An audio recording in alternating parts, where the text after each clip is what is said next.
Good afternoon everyone. आई hope आपको classes पसंद आ रही होगी, आप इंजॉय कर रहे होंगे और सारे क्वेश्चंस के साथ आप रिलेट कर पा रहे होंगे। ऐसे ही हम ग्रामर के 20 क्वेश्चंस के सीरीज आपको कंटिन्यू देते रहेंगे और आप अपने सारे क्वेश्चंस को मेरे साथ रिवाइज कीजिए और जो भी आपको प्रॉब्लम होती है कमेंट बॉक्स में आप उस किसी भी क्वेश्चन को लेकर अगर आपको डाउट है तो उसको लिखिए और किसी भी टॉपिक पे अगर आपको कोई प्रॉब्लम होती है तो आप वीडियो पे को प्लेलिस्ट में जाकर के चैनल पे प्लेलिस्ट बना हुआ है, आप उसको देख सकते हैं ताकि आपका जो भी टॉपिक फंस रहा हो आपको पता है, क्योंकि हर विद्यार्थी अपने आप को जानता है कि हमें किस पार्ट में प्रॉब्लम है। तो आप चैनल के प्लेलिस्ट में जा करके सारी क्लासेस देख सकते हैं, उसके बाद आप सारे क्वेश्चंस के साथ रिलेट कर सकते हैं, क्योंकि मिसलेनियस क्वेश्चंस आपको दिए जा रहे हैं और ऐसे मिसलेनियस क्वेश्चंस आपको सारे एग्जाम्स में देखने को मिलते हैं। तो उम्मीद करते हैं विद्यार्थियों आपको सारी क्लासेज इंजॉय हो रही होगी। अब चलिए क्लास स्टार्ट करते हैं। फर्स्ट क्वेश्चन है point out active voice of the following sentence, और आपको सेंटेंस है I would like him to be assisted. जब भी एग्जाम्स में आप अपीयर होते हैं तो आपको active to passive, passive to active दोनों मिलता है टॉपिक। तो यहाँ पर आप देखिएगा किसी भी एक्टिव वॉइस को पैसिव वॉइस में चेंज करने के लिए आपको सारे रूल्स पता है कि प्रेजेंट आपका प्रेजेंट कॉन्टिन्यूअस में जाता है, पास्ट पास्ट कॉन्टिन्यूअस में, प्रेजेंट परफेक्ट कॉन्टिन्यूअस में, इस तरह से, और past perfect past perfect continuous में। यहाँ पर आप देखेंगे टू बी अगर लगा हो तो टू बी क्या हो जाएगा, टू प्लस वर्ब का फर्स्ट फॉर्म होता है तो टू बी प्लस वर्ब का थर्ड फॉर्म हो जाता है। एक्टिव वॉइस बनाना है passive to active. First option है I would like him to be assisted. पहले ऑप्शन में ही मिल गया टू बी असिस्टेड जो कि पैसिव वॉइस में पहले से दिया हुआ है, आपको एक्टिव वॉइस ढूंढना है तो ये हमारा इनकरेक्ट हो गया। Second option is he may be, ये भी पैसिव वॉइस में है। Third one is he should be, यहाँ भी पैसिव वॉइस है। बट लास्ट ऑप्शन में I would like you to assist him, this one is a right answer. क्यों? क्योंकि आपका टू प्लस वर्ब का first form to be plus verb का third form में पैसिव वॉइस में change हो जाता है। Second question is change the following sentence into passive voice. अब इस सेंटेंस को पैसिव वॉइस में चेंज करना है। आपका सेंटेंस है somebody had cleaned my shoes and freshed my suit। तो यहाँ पे क्या हो जाएगा, पहला देखिएगा ब्रश्ड यहाँ पे होगा, ब्रश्ड, सारे ऑप्शंस में ब्रश्ड आप मान लीजिएगा, ये फ्रश्ड नहीं ब्रश्ड है, ठीक है ना, पॉलिश किया।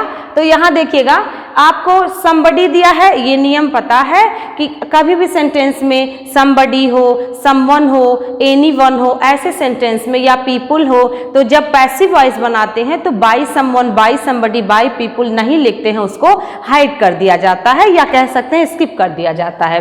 First option my shoes were cleaned, had been में चेंज होता है तो without any option, without any doubt you can find out the right option. Right option हमारा फोर्थ ऑप्शन है, क्योंकि हैड बीन में चेंज होता है।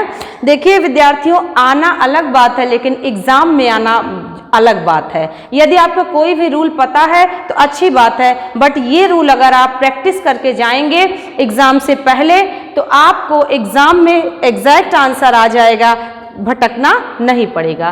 तो वर नहीं होता, आर नहीं होता, हैव बीन नहीं होता, हैड बीन में चेंज होता है, इसलिए जो है फोर्थ ऑप्शन हमारा करेक्ट हो जाएगा। अगला क्वेश्चन है find out the correctly spelled word. दिया हुआ है रेस्टोरेंट, रेस्टोरेंट, रेस्टोरेंट, रेस्टोरेंट। तो रेस्टोरेंट की करेक्ट स्पेलिंग हम सभी की होती है RESTAURANT। रेस्टोरेंट की करेक्ट स्पेलिंग ये है और वेरियस एग्जाम्स में पूछे जाते हैं, बार बार आने वाले ये स्पेलिंग है रेस्टोरेंट। RESTORENT इनकरेक्ट है, RESTAURENT है, RANT होना चाहिए। थर्ड में RANT है, इंटी गलत है, और फोर्थ में देखिए RESTAURENT, यही हमारा करेक्ट आंसर है। Question number fourth, our new never had been living in America since 10 years before moving to their present house /no error D। Error वाले क्वेश्चंस भी 2 to 5 क्वेश्चंस आते हैं एग्जाम्स में। तो यहाँ देखें किस पार्ट में एरर है, our new never had been living in America. आप जान गए पास्ट परफेक्ट कॉन्टिन्यूअस टेंस है, सिंस फॉर का यूज होना चाहिए। Since 10 years before moving to their present house. यहाँ पर आप देखिएगा जो सिंस 10 years दिया है तो सिंस 10 years के स्थान पे हम सभी को फॉर 10 years करना पड़ेगा। क्यों? क्योंकि जो सिंस है वो पॉइंट ऑफ टाइम को इंडिकेट करता है। हम सभी को 10 years का ड्यूरेशन यानी कि पीरियड है, तो हम सभी को क्या करना होगा? पीरियड ऑफ टाइम को ढूंढना होगा। ओके, आई होप आप समझ पाए होंगे। तो 10 years आप किसी डिजिट को देखकर नहीं फैसला करेंगे कि यहाँ पे सिंस लगाएं कि फॉर। आपको पता है अगर पॉइंट ऑफ टाइम हो तो सिंस, और पीरियड ऑफ टाइम हो, आई मीन टू से अनिश्चित समय हो, ड्यूरेशन हो, तो हम सभी फॉर यूज करते हैं। अगला देखिएगा, He explained to the government why the manufacturing of cars have stopped in his new factory C/Noirdi। देखेंगे सेंटेंस का सब्जेक्ट पहले फाइंड आउट करना होता है। जब सेंटेंस का सब्जेक्ट फाइंड आउट कर लेते हैं तो उसके अनुसार वर्ब आया है कि नहीं, यदि ये पक्का हो जाए तो हमारा एरर करेक्ट हो जाता है। He explained to the government, यहाँ पर ही सब्जेक्ट है, पास्ट इंडिफिनिट है, यहाँ तक करेक्ट है। द गवर्नमेंट ऑब्जेक्ट है, वाई क्वेश्चन वर्ड है, द मैन्युफैक्चरिंग ऑफ कार। इस सेंटेंस का दूसरे क्लॉज वाले सेंटेंस का जो सब्जेक्ट है मैन्युफैक्चरिंग है, ना कि कार। कार्स की मैन्युफैक्चरिंग, तो यहाँ पे देखिए मैन्युफैक्चरिंग जब सब्जेक्ट हो गया तो सब्जेक्ट के अनुसार हेल्पिंग वर्ब प्लूरल नहीं है, हैव हेल्पिंग वर्ब ना लग करके यहाँ पे हैज हेल्पिंग वर्ब करना पड़ेगा, because manufacturing is our singular subject. With singular subject we always use singular verb. Okay, that's why हम सभी यहाँ पर हैव को इन प्लेस करके हैज का यूज करेंगे। Next question is the dog was running dash a rabbit. Option for, after, at और to. Preposition के क्वेश्चंस भी बहुत एग्जाम्स में पूछने लगे हैं और कई बार फिक्स प्रीपोजिशन बहुत एग्जाम में आता है। अब वो एग्जाम का जो पैटर्न पहले हुआ करता था, डे बाय डे ये चेंज हो रहा है, तो आपको भी तैयार रहना होगा। कैसे होगा? प्रैक्टिस से होगा। You will have to practice more and more. Okay, देखिएगा रनिंग रैबिट, तो यहाँ पर क्या रनिंग रैबिट कह रहा है, तो रैबिट मीन्स क्या? रैबिट का पीछा कर रहा था, रैबिट के पीछे भाग रहा था। अब देखिएगा फॉर, आफ्टर, एट और टू। आपको पता है रन आफ्टर मीन्स होता है टू चेस समवन और समबडी, तो यहाँ पे क्या हो जाएगा? Run plus after. तो रन आफ्टर मीन्स क्या हो गया? चूहे, डॉग, रैबिट यानी खरगोश के पीछे भाग रहा था। आफ्टर हमारा करेक्ट आंसर होगा। Next question is this book consists dash 100 pages. ध्यान रखिएगा बच्चों, कंसिस्ट के साथ, नीड के साथ, क्योर के साथ और आप कह सकते हैं अशेम्ड के साथ, इन सभी के साथ फिक्स प्रीपोजिशन ऑफ का यूज करते हैं। यहाँ सेंटेंस में कंसिस्ट है, कंसिस्ट के साथ ऑफ का यूज करेंगे। That's why we will use third option as a correct answer. Okay, on नहीं होगा, विथ नहीं होगा, इन नहीं होगा, ऑफ हमारा करेक्ट आंसर हो जाएगा। Consist of, need of, cure of, ये सभी फिक्स प्रीपोजिशन को फॉलो करते हैं। Next one is he died dash cancer, और एक क्वेश्चन है आपका ही डाइड एट कैंसर। आपको पता है डाइड के साथ जब डिजीज की बात होती है तो भी ऑफ का प्रयोग करते हैं, तो यहाँ पे कैंसर एक डिजीज है, कैंसर हो गया, कालरा हो गया, डायबिटीज हो गया, कुछ ऐसे क्वेश्चंस हैं जो बार बार एग्जाम में घूमते रहते हैं। तो ही डाइड ऑफ कैंसर, यहाँ पर हमारा ऑफ करेक्ट आंसर हो जाएगा। फ्रॉम, इन और फॉर इनकरेक्ट है, क्योंकि ऑफ यहाँ पे रोग से मृत्यु होती है तो डाइड के साथ ऑफ लगता है, बट अगर एनी अदर रीजन से मृत्यु होती है तो यहाँ ऑफ का प्रयोग ना करके फ्रॉम का यूज करते हैं। जैसे कह दे कि उसकी मृत्यु एक्सीडेंट से हो गई, उसकी मृत्यु बहुत ज़्यादा काम करने से हो गई, डाई इन हार्नेस एक आइडियम्स एंड फ्रेजेस है, तो ऐसे में हम सभी फ्रॉम का यूज करते हैं, ऑफ का यूज नहीं किया जाता। Next question is he demanded अ थारो इंक्वायरी। थारो इज यहाँ पर सेंटेंस में ही डिमांडेड अ थारो इंक्वायरी दिया हुआ है। अब कह रहा है कि थारो क्या है। आपको पता है इंक्वायरी एक नाउन है और नाउन को हमेशा मॉडिफाई क्वालिफाई एडजेक्टिव करता है, तो इंक्वायरी के बगल थारो का यूज हुआ है, इसलिए थारो यहाँ पे एडजेक्टिव होगा। First option noun, second one is verb, third one is adverb और फोर्थ वन इज एडजेक्टिव। तो हमारा करेक्ट आंसर होगा adjective. Inquiry as a noun use हुआ है, इसलिए यहाँ पर थारो एडजेक्टिव हुआ। Next come to the next question, plural for man servant. ध्यान रखिएगा, कुछ नाउन होते हैं जो कंपाउंड नाउन होते हैं, जिनमें दो नाउन से एक वर्ड बनता है, जैसे mother in law, sister in law, step brother, या कह सकते हैं मैन सर्वेंट, वुमेन डॉक्टर्स। ऐसे सेंटेंसेस का जब प्लूरल पूछेगा तो दोनों सेंटेंस के दोनों वर्ड को प्लूरल बनाते हैं, चाहे वो कंपाउंड नाउन हो और चाहे मदर इन लॉ इस तरह से यूज हो तो मैन सर्वेंट या मैन सर्वेंट, वुमेन डॉक्टर इस तरह से हो तो दोनों का प्लूरल बनाएंगे। यहाँ पर देखिएगा मैन सर्वेंट का मैन सर्वेंट्स हो जाएगा। First option is man worker, second one is man servants, third one is man servant और लास्ट ऑप्शन हम लोगों का है मैन सर्वेंट। तो मैन सर्वेंट यहाँ पर देखिएगा मैन सर्वेंट, तो यहाँ पर एस लगा दीजिएगा, यहाँ पे मिसप्रिंट हो गया है या लिखने में कह सकते हैं एस छूट गया है, तो man servants is the plural of man servant. Okay, I hope आप समझ पा रहे होंगे। Next question is question number 12, there dash some books in his bag. यहाँ देखिएगा दो रूल है, एक है इट का और दूसरा देयर का। इट का प्रयोग प्रोनाउन के रूप में होता है, देयर का प्रयोग भी प्रोनाउन के रूप में होता है, बट आप जानते हो इंडिफिनिट प्रोनाउन होता है इट, तब उसका मीनिंग यह होता है। बट सेंटेंस में यदि किसी सेंटेंस में सब्जेक्ट नहीं रहता है तो ऐसे में इट का प्रयोग कर दिया जाता है, देयर का प्रयोग कर दिया जाता है। वैसे देयर का अगर देखा जाए तो ये देयर एडवर्ब है, एडवर्ब ऑफ प्लेस, ठीक है।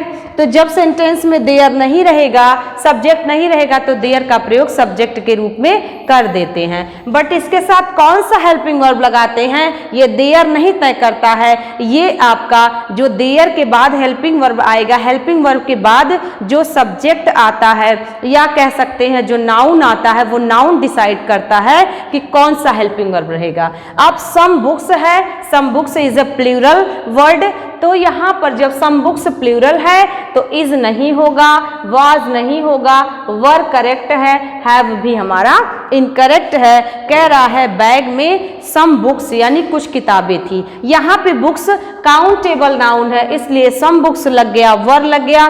बट आप जानते हैं कि जब अनकाउंटेबल नाउन का प्रयोग करते हैं सेंटेंस में तो उसको सिंगुलर मानते हैं, अनकाउंटेबल नाउन को प्लूरल नहीं बनाया जा सकता। यहाँ पर अगर मिल्क होता, वाटर होता, ऑयल होता, ऐसा कुछ होता तो यहाँ पर इज कर सकते थे।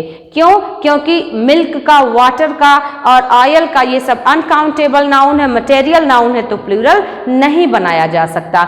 इनका प्लूरल कैसे बनाया जा सकता है? इनके साथ कुछ लगा के, जैसे कह सकते हैं 2 litres of petrol, 1 glass of water, 2 glasses of water. तो यहाँ पे 2 ग्लासेस, तो ग्लासेस यहाँ पे प्लूरल होगा। Okay, next sentence is, next question is give the correct meaning of the idiom in camera. तो इन आइडियम्स एंड फ्रेजेस के भी बहुत सारे क्वेश्चन सब पूछने लगे हैं। इन कैमरा का क्या मीनिंग होता है? First option is a small bulb in camera, second one is a film in camera, third option is in a dark room and last one is at a secret or private place. As you know that idioms and phrases की exact word meaning नहीं होती है, इसका एक meaning sense से निकाला जाता है। तो यहाँ पर देखिएगा फर्स्ट ऑप्शन कह रहा है स्मॉल बल्ब इन कैमरा, तो सुटेबल मीनिंग आपको ये वर्ड मीनिंग नहीं है। A film in camera, this one is also incorrect option. In a dark room, this one is an incorrect option, and finally correct option is at a secret और private place. यहाँ पर कह रहा है कोई रहस्य या कोई व्यक्तिगत स्थान की बात हो तो इन कैमरा आइडियम्स का यूज किया जाता है। आई होप आप भी फाइंड आउट कर पा रहे होंगे which one is our correct answer. Okay, question number 14 देखिएगा, what is synonym of sight. Okay, sight means क्या होता है? साइट मीन्स होता है दृश्य, SIGST। साइट मीन्स दृश्य, जैसे कहते हैं ना watch a beautiful sight, how beautiful sight, इस तरह से। तो साइट मीन्स दृश्य होता है। और यहाँ सिनोनिम पूछा है, सिनोनिम मीन्स समानार्थी शब्द, यू कैन से इन हिंदी पर्यायवाची। तो फर्स्ट ऑप्शन ही हमारा मिल गया, सीन। सीन मीन्स भी होता है दृश्य।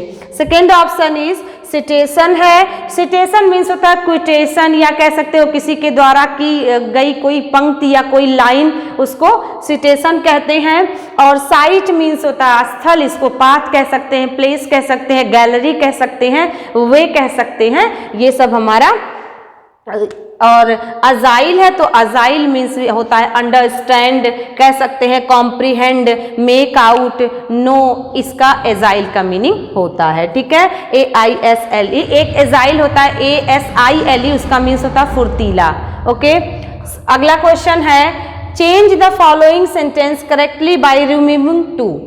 रिमूविंग टू को रिमूव करना है।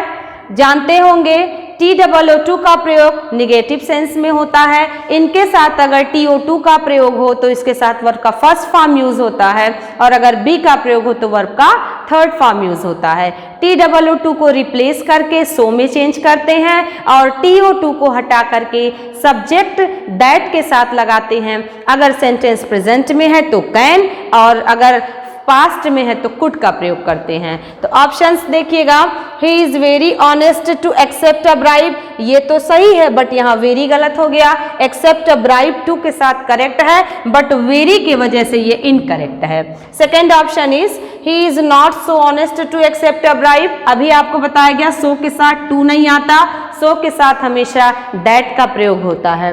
और तीसरा ऑप्शन है he is so honest that he will not accept a bribe, sentence में कैन नहीं रहेगा, प्रेजेंट के लिए तो विल यूज हो सकता है, और अगर कुड नहीं होगा प्रेजेंट पास्ट के लिए तो यहाँ पर वुड यूज हो सकता है, क्योंकि विल का पास्ट वुड होता है, कैन का पास्ट कुड होता है। Okay, third one is our correct answer, none of this होगा ही नहीं। आई होप आप यहाँ तक समझे होंगे। Next question is correct the following sentence, there is 7 colours in a rainbow. अब यहाँ क्या गलती है? अभी आपने इस सेंटेंस में देखा, क्वेश्चन नंबर 12 में हमने आपको बताया कि देयर के बाद कौन सा हेल्पिंग वर्ब लगेगा, ये उसके बाद आने वाला नाउन डिसाइड करता है। तो यहाँ पर 7 कलर्स प्लूरल है, इज में गलती है, यहाँ इज नहीं होना चाहिए। In place of is we will use are. Okay, because 7 colours is plural. Okay, I hope आप समझे होंगे। वॉज नहीं होगा, हैव नहीं होगा, और हैड नहीं होगा। Next question is which of the following sentence is correct, which one is correct? First option the poet and the novelist is dead, second option the poet and novelist is dead, third one is the poet and novelist are dead, and fourth one is the novelist with the poet are dead। एक rule है, जब article में and के साथ दो subject जुड़े हों और दोनों सब्जेक्ट के पहले ए आर्टिकल या एन आर्टिकल या द आर्टिकल जुड़ा हो तो इन्हें प्लूरल माना जाता है। यदि एक के पहले जुड़ा हो दूसरे के पहले ना जुड़ा हो तो इन्हें सिंगुलर माना जाता है। जैसे हम कह सकते हैं the principal and the chief guest, तो the principal and the chief guest are correct होगा, ना कि इज, क्योंकि प्रिंसिपल के पहले भी दा लगा है और चीफ गेस्ट के पहले भी दा लगा है, इसलिए ये हमारा करेक्ट है क्योंकि दोनों अलग अलग लोग हैं। बट हम कह दे the principal and chief guest तो इसका मीन्स वही व्यक्ति प्रिंसिपल है वही व्यक्ति चीफ गेस्ट है तो इज लगेगा। और इसी तरह से एक कह सकते हैं एडजेक्टिव का रूल है, जब भी दो नाउन के पहले पॉजेसिव एडजेक्टिव लगा हो, जैसे my sister and my friend, तो इसका मीन्स सिस्टर और फ्रेंड दो अलग अलग लोग हैं तो इसे प्लूरल माना जाएगा।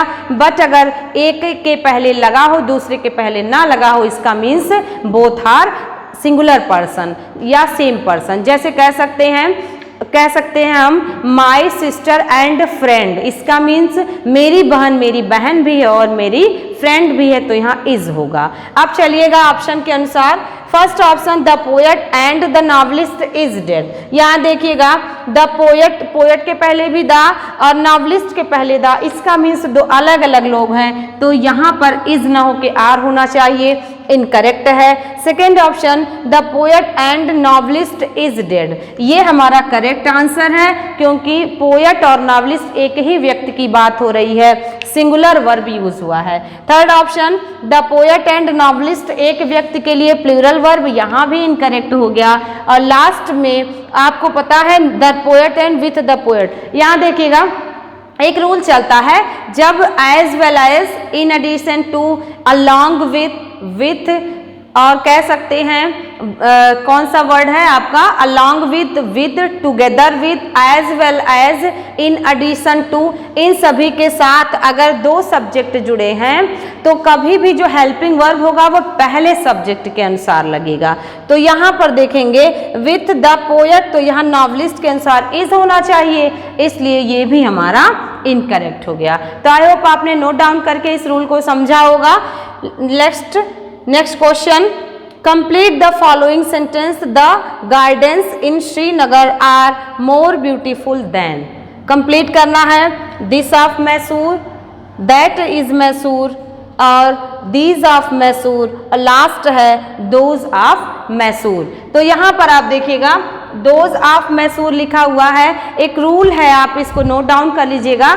जब भी दो स्थानों के गुणों की तुलना होती है, जैसे हम कह सकते हैं कि दिल्ली की जनसंख्या की तुलना यूपी के जनसंख्या से हो, तो दिल्ली की तुलना यूपी से तो हो नहीं रही है। उसी प्रकार से देखिएगा कह रहा है कि गार्डन्स मीन्स श्रीनगर के गार्डन्स की तुलना हम सभी कह रहे हैं मैसूर के गार्डन से। तो जब सिंगुलर होता है तो दैट ऑफ लगता है और प्लूरल होता है तो दोज ऑफ लगता है। अब गार्डन्स हम सभी का प्लूरल है, इसलिए दोज ऑफ मैसूर करेक्ट होगा, क्योंकि श्रीनगर के गार्डन्स की का कंपैरिजन मैसूर के गार्डन से किया जा रहा है। यहीं पर अगर दोज ऑफ न लिखते और गार्डन होता, गार्डन्स न होता या किसी ऐसे सिंगुलर की तुलना होती तो दैट ऑफ लिखते। आई होप आपने समझा होगा। Next question, the committee meets here every Sunday, underline word is. ये कमेटी देखिए अंडरलाइन की हुई है। फर्स्ट ऑफ ऑल आप जानिएगा कमेटी की करेक्ट स्पेलिंग क्या होती है, तो COMMITTEE, ये बार बार एग्जाम्स में पूछा जाता है। COMMITTEE होता है कमेटी का करेक्ट स्पेलिंग। कमेटी क्या है, कमेटी आप जानते हो कलेक्टिव नाउन है। First option abstract noun, abstract noun क्या होता है, जिसको आप you can't touch, you can't taste, you can't smell, only you can feel, that is called abstract noun. तो ये हमारा इनकरेक्ट हो गया। कंपाउंड नाउन हमने बताया mother in law, brother in law, या कह सकते हैं हम सभी मैन सर्वेंट, वुमेन डॉक्टर, इस तरह से, तो ये भी हमारा इनकरेक्ट है। प्रॉपर नाउन आप जानते हो किसी स्थान, किसी पर्सन विशेष का नाम होता है। और लास्ट ऑप्शन है हमारा कलेक्टिव नाउन, तो कमेटी कलेक्टिव नाउन है। Last question but not least, हम सभी का है the correct meaning of the idiom not to see eye to eye. इसका मीन्स होता है किसी से सहमति ना हो तो not to see eye to eye कहते हैं, और सहमति हो तो कहते हैं आई सी आई टू आई, या कह सकते हैं I want to see eye to eye. इसका मीन्स सहमत होना, तो यहाँ पे नॉट लगा है, इसका मीन्स सहमति ना होना। तो फर्स्ट ऑप्शन में ही हम सभी को मिल गया।